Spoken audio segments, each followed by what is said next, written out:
Hello everyone, this is No One I Lie, back for part 2 of my Stannis Baratheon playthrough. Where we left off last time, I had just taken the Iron Throne by some very Melisandre tactics of murder, which worked out pretty well for me. However, we do have a giant Northman army coming down on King's Landing. The problem being that I don't really have much of an army left. So, taking my pragmatic approach, as I have before, I'm going to give up the north to Robb Stark, which is not very Stannis-like, but the longer I stay fighting, the greater chance that another Lord Paramount, probably the Reach, or maybe even Dorne, will try to rebel as well, and then I will definitely lose. And since I cannot beat this army with anything that I have, I'm gonna surrender to Robb Stark.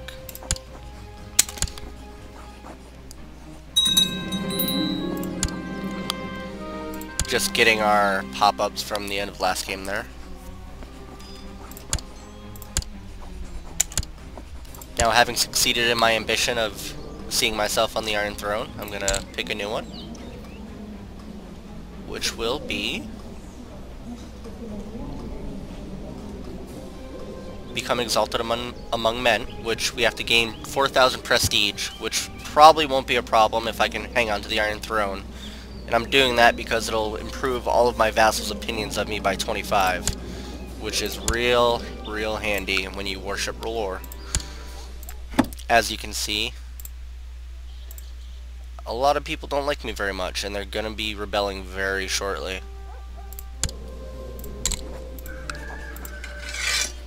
Which I will explain how that works out very shortly. Looks like someone killed him. Bump up the speed here.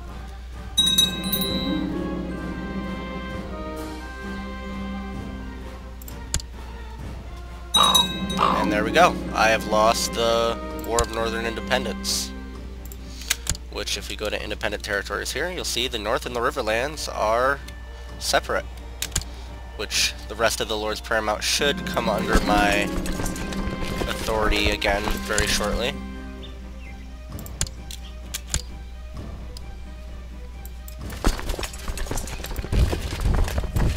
Get rid of these armies so they go back to their towns, and my vassals lose that negative opinion there.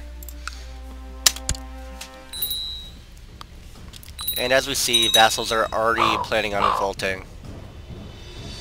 Renly first, of course. Oh no, that's Sir Perkin. He just has the same portrait as Renly. Sorry about that. This guy would like me to remove Sir Godry, but as you can see, Sir Godry likes me quite a bit and is a worshipper of R'hllor. And, well, this guy does too, but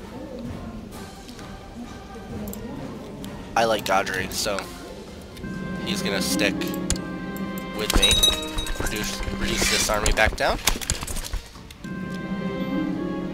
Doesn't matter.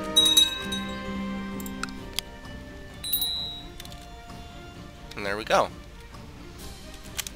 Zoom out here, you can see the Iron Throne has everything but the Iron Isles and the North, which I'm gonna want to avoid that war right now. And I have this in my pocket for later. I can use Sansa Stark, who's still at King's Landing, remember, to press a claim on the North. And what I should have done was pick an ambition to have a son. That would have been the correct choice, but screwed that up. No problem. We'll figure it out. Now, to cure my vassal problem, what I'm going to do is imprison these guys and make them revolt against me.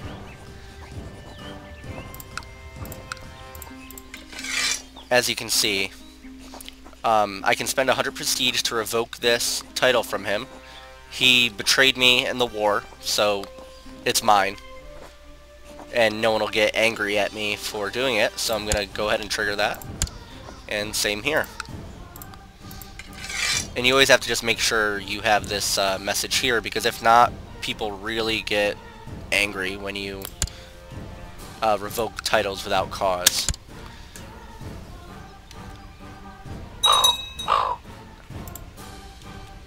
As you can see, my domain is now 5 of 5, and now 6 of 5. So what I have to do, since you get a -10 penalty for every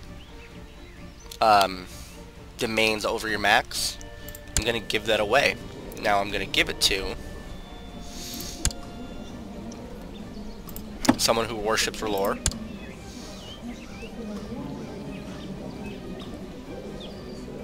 Which I'm going to go to Davos's court. Actually, cancel that. I'm going to go to...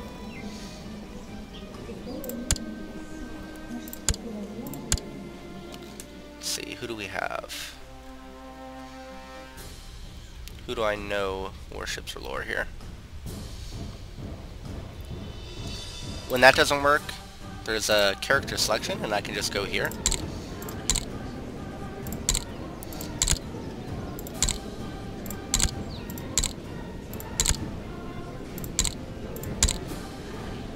Find my search parameters, and then find a good person to put in here. Which this guy, Red Priests are always good to have, because I get that plus 40 for worshipping, or being chosen by R'hllor, rather. I'm going to grant him the title of Edgerton. And as you can see, I'm back down to 5 of 5, and now I have a new vassal who loves me, as opposed to hates me. Renly will be revolting soon, but he doesn't have a son yet. So this is where things come into play. What I'm going to do is, as you can see, he doesn't have a child with Marjorie yet, and I'm his heir. So I'm going to use my neat little assassin trick that I've used in the past. Oh, and that's Renly declaring war on me, which is about right. And unfortunately, what's going to happen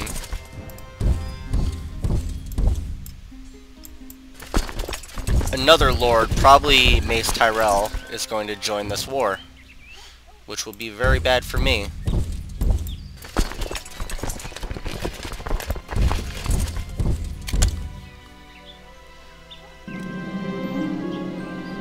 They will most surely not honor their obligations. Yep. See, Tywin isn't helping me, Robb Arryn isn't helping me, and like I said, Mace Tyrell has joined the rebels. Oh, but we get Dorne. And these are all my individual little vassals. So good on Dorne.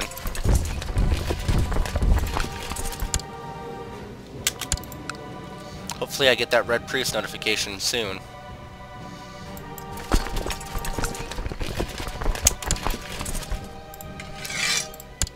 I do not want to be leading from the front lines. That rarely works out well.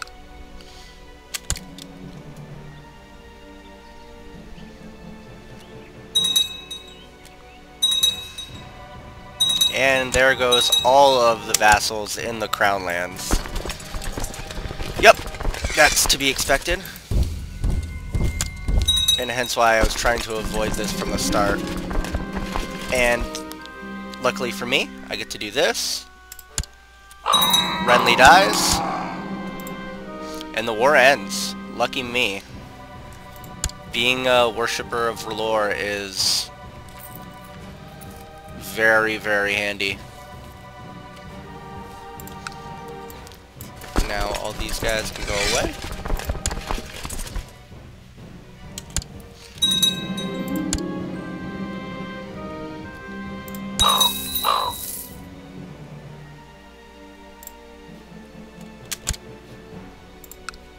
Which, that gave us the event. That's a bug, I believe, where we get the event for the Iron War, or War for the Iron Throne, even though I'd already won it.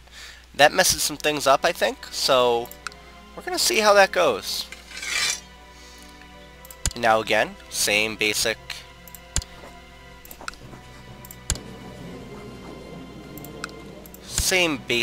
strategy as last time.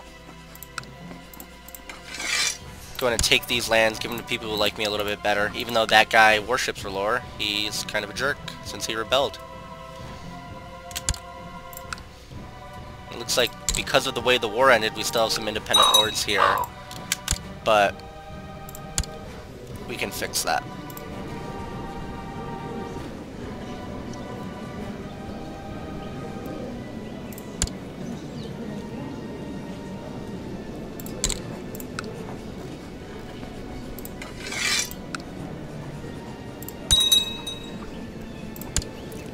And now here's where it pays off to be a knight who worships R'hllor, because you're getting brawned, so to speak. They chose wisely.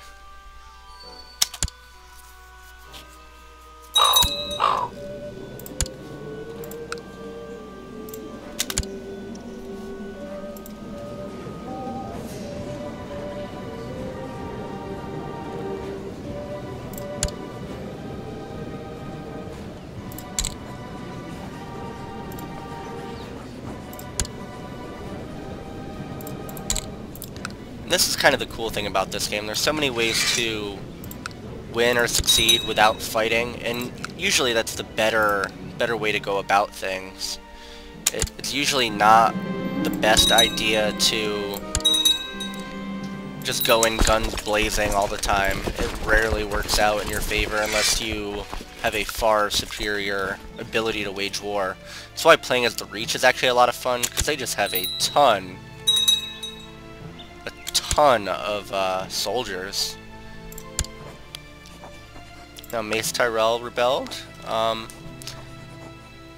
have a 56% chance of imprisoning him.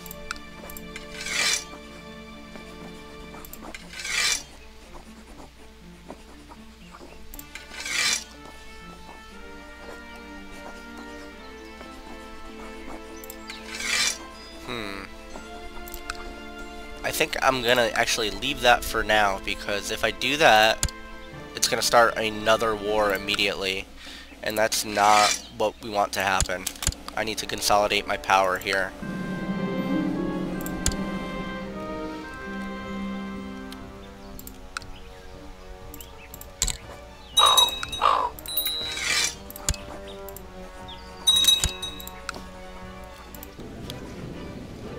And you always have to be aware of what's going on everywhere, and that's where the strategy of the game comes in, and where it really gets its difficulty from. Ooh, he did not like that.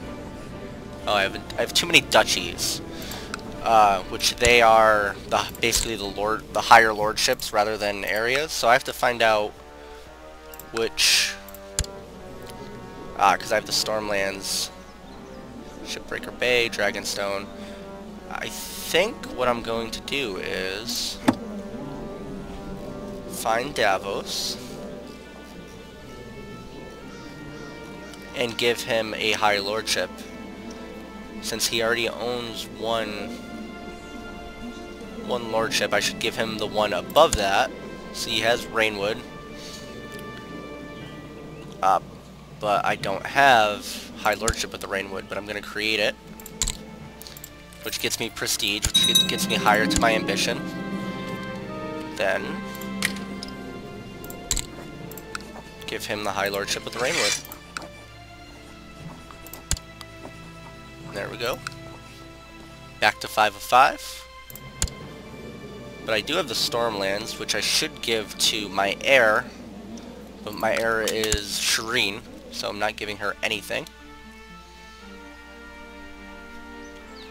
My next goal is probably to get back these little areas, but it's too dangerous to go to war right now.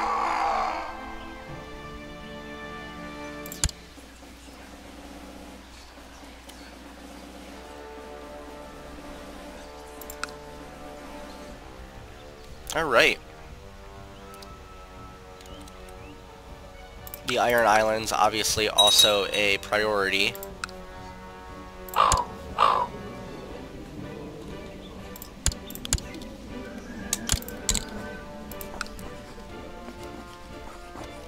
And there we have our high Spymaster skills giving us plots, which we can either choose to end it, or I can imprison him.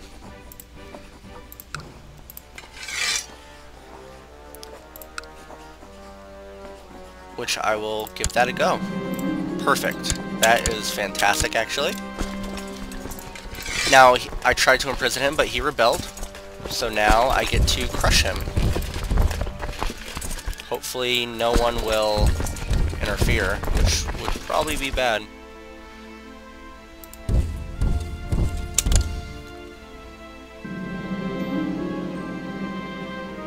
This pop-up is unique to the Game of Thrones mod. You get to choose a tutor for your child under your care.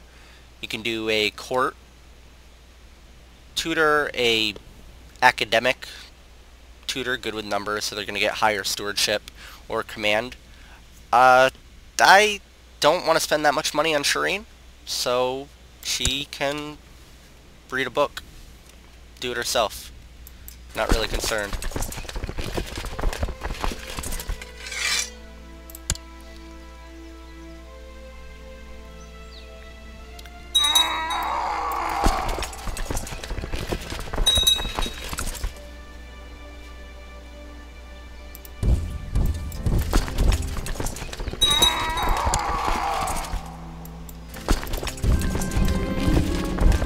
That is not as dangerous as you think. That just gives a modifier to the local taxes.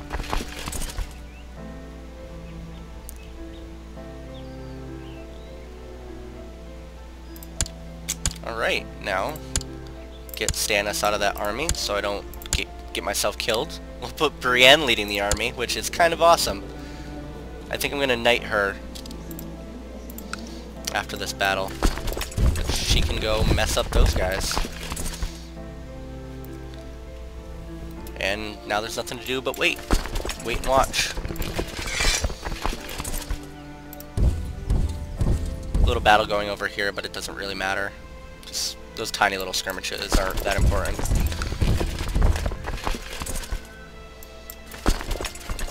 You always want to try and keep your armies merged so that a small army doesn't get to the province before a large army. And then get torn to pieces. I should probably unpause. That is something I do embarrassingly often.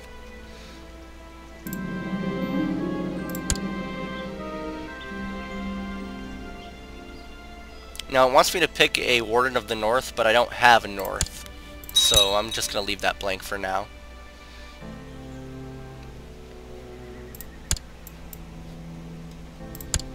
Battle pop-ups, because I'm rolling on speed 3. That's usually faster than I would go for fighting.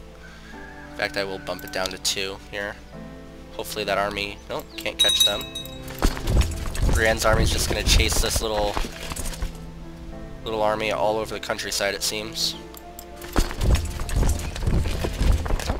It's given up on running, and there we have our fight. You see here we have our skirmish phase attacks, and then they ran.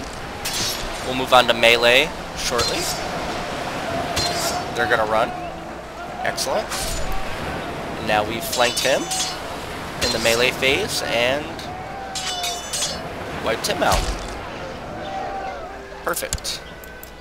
And now you just chase him down and don't let him recover their morale. And that's battle 1. Excellent. Good job, Davos. Same deal. See, their morale hasn't recovered, so easy victory.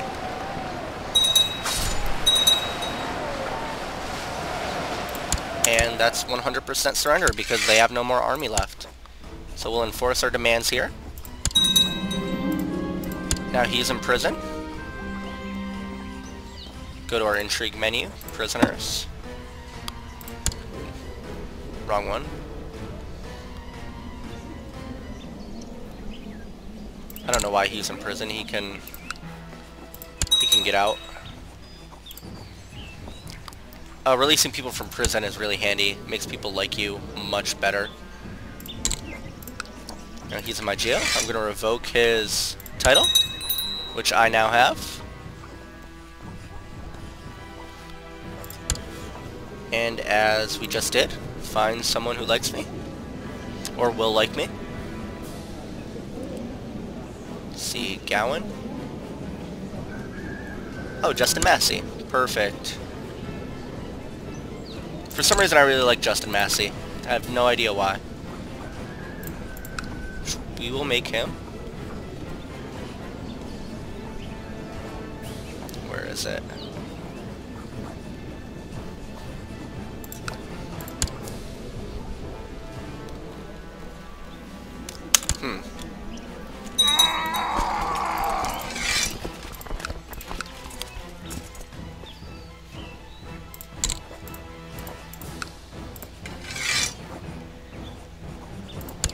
Did not give me the High Lordship there? Dornish Marches.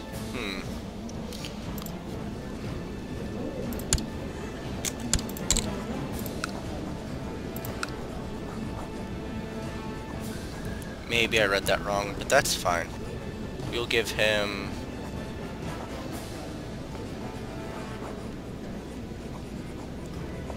I guess I don't need to give anyone anything. Though, not quite sure how that worked out.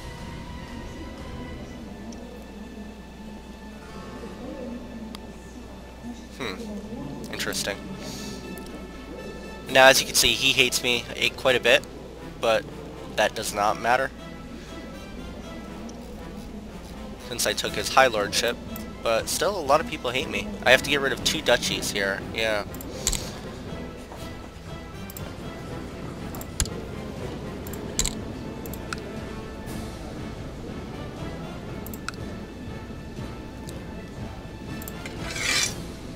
Let's get rid of Dragonstone, I guess.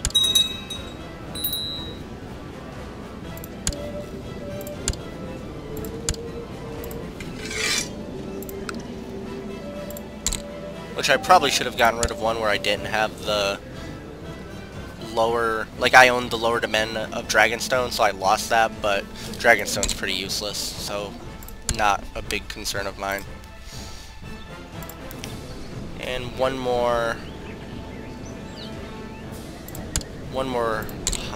duchy here. Which I have King's Landing and Shipbreaker Bay, which I will automatically get a claim on. Now I've lost 2. I'm not really worried about it because these are the ones I want back because they're part of the Crown Lands. But as we can see, that has significantly lowered or raised everyone's opinion of me, despite me losing 2 domens, which, again, like I said, I'm not really worried about.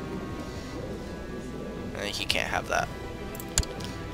He wants the High Lordship with the Dornish Marches, but I'm not really sure where that went to. Who owns it? Me. But I can't give it away for some reason. Huh. Master of Coin died of depression. This seems reasonable.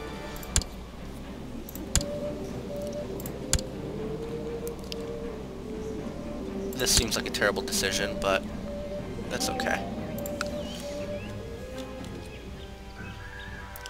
Alright. Before anything crazy happens, I think I'm going to call this one. Get back to it soon with part 3. Oh, well, I have to choose this first. Let's see.